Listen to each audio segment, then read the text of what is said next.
মানুহজনৰ কাৰণে দিছোঁ দোকানত একদম ডাঙৰ পিচ দিম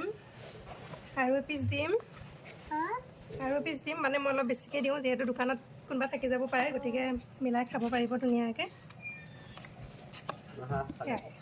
বহুত গৰম পৰিছে যিহেতু গতিকে তৰমুজ খাওঁ বুলি কাটি লৈছোঁ ধুনীয়াকৈ মানুহজনৰ কাৰণে দি পঠিয়াওঁ দোকানত আৰু আমিও খাম ইফালে দেহা বহি আছে খাবলৈ তেতিয়াৰ পৰা খাওঁ কৰি আছে মা তৰমুজ কাটি দিয়া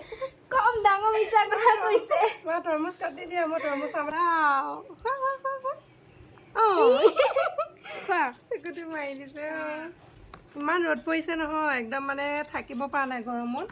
গতিকে আজি এয়া ধুনীয়াকৈ তৰমুজ খাম দোকানত দি পঠিয়াম গাতে স্পিং পৰিছে এনেকুৱা মিঠা ৰসো বহুত আছে মানে খাই মজা লাগিব একদম ইফালে লিলি এটা বহি আছে গা পা ধুই আহিছে মায়ে ৰং লগাব বোলে সেইকাৰণে এনেকৈ আছে গা ধুই আহি ইফালে মানুহজনৰ কাৰণে দিছোঁ দোকানত একদম ডাঙৰ পিচ দিম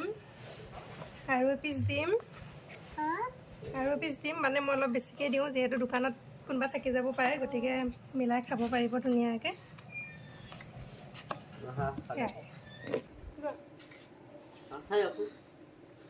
এনেকুৱা মিঠা খাবলৈ পুৰা ৰস আছে মিঠা আমাৰ দেহাই মানে একেবাৰে বেয়া পায় দেই মই এনেও কথাটো বহুত ভাল পায় বুলি মানে উল্টাটো কৈ আছোঁ দেউতাকে খাব দিয়ে কিন্তু একদম মানে টান পায় তৰমুজ খাবলৈ সেয়াই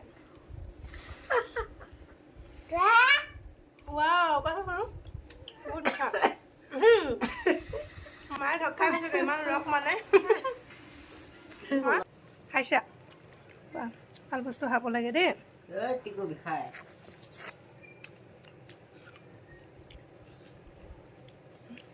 পাপাক দেখুৱাব লাগিব তেতিয়াহে খাইছে বুলি ক'ব নহ'লে নাখাওঁ বুলি বকিয়ে থাকিব নাখাওঁ